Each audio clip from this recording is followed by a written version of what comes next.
بسم اللہ الرحمن الرحیم۔ تیسری ہدایت، اپنی توجہ کو مضبوط کریں۔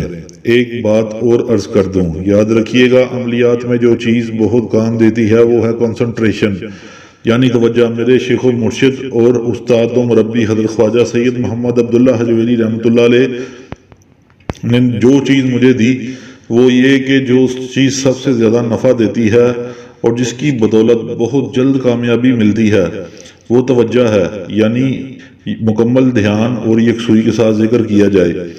چوتھی ہدایت، عملیات کو ذریعہ معاش نہ بنائیں۔ الحمدللہ صاحب ثروت والدین کا بیٹا ہوں، اس لیے عملیات کو تجارت نہیں بنایا۔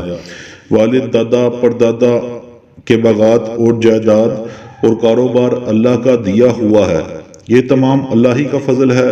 یہ باتیں میں خدا نخواستہ کوئی فخر کے طور پر نہیں کہہ رہا، بلکہ تحدیث بالنعمت برتعمیل آیت قرآنی وَأَمَّا بِنِعْمَتِ رَبِّكَ فَحَدِّثْ، اور بہرحال اپنے رب کی نعمت کو بیان کرو۔ تو اظہار نعمت کے طور پر عرض کر رہا ہوں، میں نے کبھی بھی عملیات کو ذریعہ معاش نہیں بنایا، اور آپ سے بھی اگر ہو سکے تو عملیات کو کسی دوسرے ذریعہ معاش کے ساتھ اختیار کریں۔ اماں جی رحمۃ اللہ علیہ اور پیڑنی صاحبہ۔ اماں جی رحمۃ اللہ علیہ اللہ کے پاس ایک مائی آتی بیچاری بالکل غریب، بہت خستہ حال، وہ بچوں کو قرآن پڑھا دیتی تھی۔ اماں جی ان کی کچھ مالی خدمت کر دیا کرتی تھیں۔ الحمدللہ ماں جی بہت زیادہ سخی تھیں۔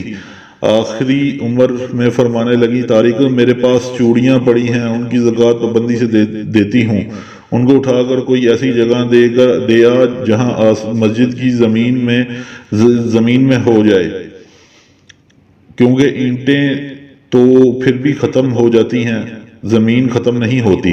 زمین لے کر رکھ لے تاکہ اس پر اللہ کا گھر تعمیر ہو جائے اور میرے لیے بھی صدقہ جاریہ ہو جائے۔ وہ مائی بہت مشہور عاملہ تھی، اور ہماری گلی محلے میں عورتیں ضعیف الاعتقاد ہوتی ہیں، ان کو پیڑوں کی بڑی اشد ضرورت ہوتی ہے۔ پاکی ناپاکی کے معاملات، حقوق و فرائض کی کوئی خبر نہیں، لیکن پیڑوں کی ان کو بہت ضرورت ہے، اور ان کے بارے میں ان کو معلومات بھی خوب ہیں۔ اسی وجہ سے پیڑنی صاحبہ بڑی قدر کی نگاہ سے جانی جاتی تھیں۔ اماں جی کو اس طرف تو کوئی توجہ نہیں تھی، وہ ویسے ہی غریب ہونے کے ناطے ان کی خدمت کرتی تھی۔ مجھے عملیات کا بچپن سے ہی شوق تھا، غالباً میں اس وقت 9ویں 10ویں میں پڑھتا تھا۔ میری حس اس طرف تھی کہ میں مائی سے کوئی اس کا آزمودہ وظیفہ لوں۔ میں اس وقت اللہ کے فضل سے پوزیشن ہولڈر تھا اور مجھے اچھی اسکالرشپ ملتی تھی۔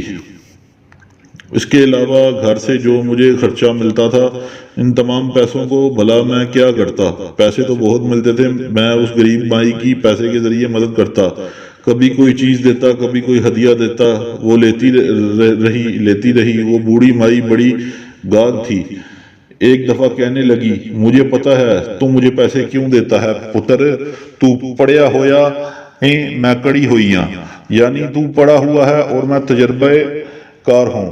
میں نے کہا، آپ کی بات تو ٹھیک ہے، آپ کے پاس کیا عمل ہے ایسا جو آپ لوگوں کے کام کرتی ہیں اور لوگوں کے کام ہو جاتے ہیں؟ کہنے لگی، تو نے میری خدمت کی ہے، تجھے ایک عمل بتاتی ہوں۔ قصیدہ غوثیہ کے پہلے 2 اشعار ہیں، پھر اس نے مجھے اس کی اجازت دے دی، مگر میں نے اس عمل کو نہ چلایا، طبیعت کا میلان نہ ہوا، لیکن اس کے اندر تفصیل ہے۔ اور آپ ایک بات یاد رکھیں کہ اس کے پہلے 2 اشعار اللہ کے عشق اور محبت سے بڑے ہوئے ہیں، اور اللہ کا عشق اور محبت، اس کی حمد اور توحید آپس میں لازم و ملزوم ہیں، گویا ان اشعار میں اللہ کی حمد اور توحید ہے۔ قصیدہ کے 2 اشعار کا اذن عام۔ قصیدہ غوثیہ کے پہلے 2 اشعار 41 دفعہ صبح و شام پڑھنے کی میں آپ کو اجازت دے رہا ہوں، صرف پہلے 2 اشعار کی میں بات کر رہا ہوں۔ ان کے اندر سراسر عشق حقیقی اور محبت الہی ہے۔ سکان الحب کاسات الوصال فقلت لخمراتی نحوی تعالی ساعت ومشت لنحوی فی کنوس فہمت بسکراتی بین الموالی۔ اس مائی کو ہمارے محلے والے ماسی پیلی کہتے تھے، اس کا چہرہ ایسے تھا جیسے یرکان زدہ ہوتا ہے، اس کا چہرہ بالکل پیلا تھا۔ تو ماسی پیلی نے جو بہت زیادہ خدمت کے بعد، ہزاروں کی خدمت کے بعد مجھے جو وظیفہ بتایا وہ آپ کو یہاں بلا کر بالکل مفت بتا رہا ہوں۔ اسی لیے مجھے یقین ہے کہ مفت اور آسانی سے مل جانے کی وجہ سے 99% اس عمل کی قدر نہیں ہوگی اور 99% نفع نہیں ہوگا۔ تو امید کرتا ہوں ویورز میری آج کی ویڈیو آپ کو پسند آئی ہوگی۔ اگر پسند آئی ہے تو میرے چینل کو ضرور سبسکرائب کریں، لائک کریں، بیل کے آئیکن پر کلک کریں، میری ویڈیو کو زیادہ سے زیادہ شیئر کریں۔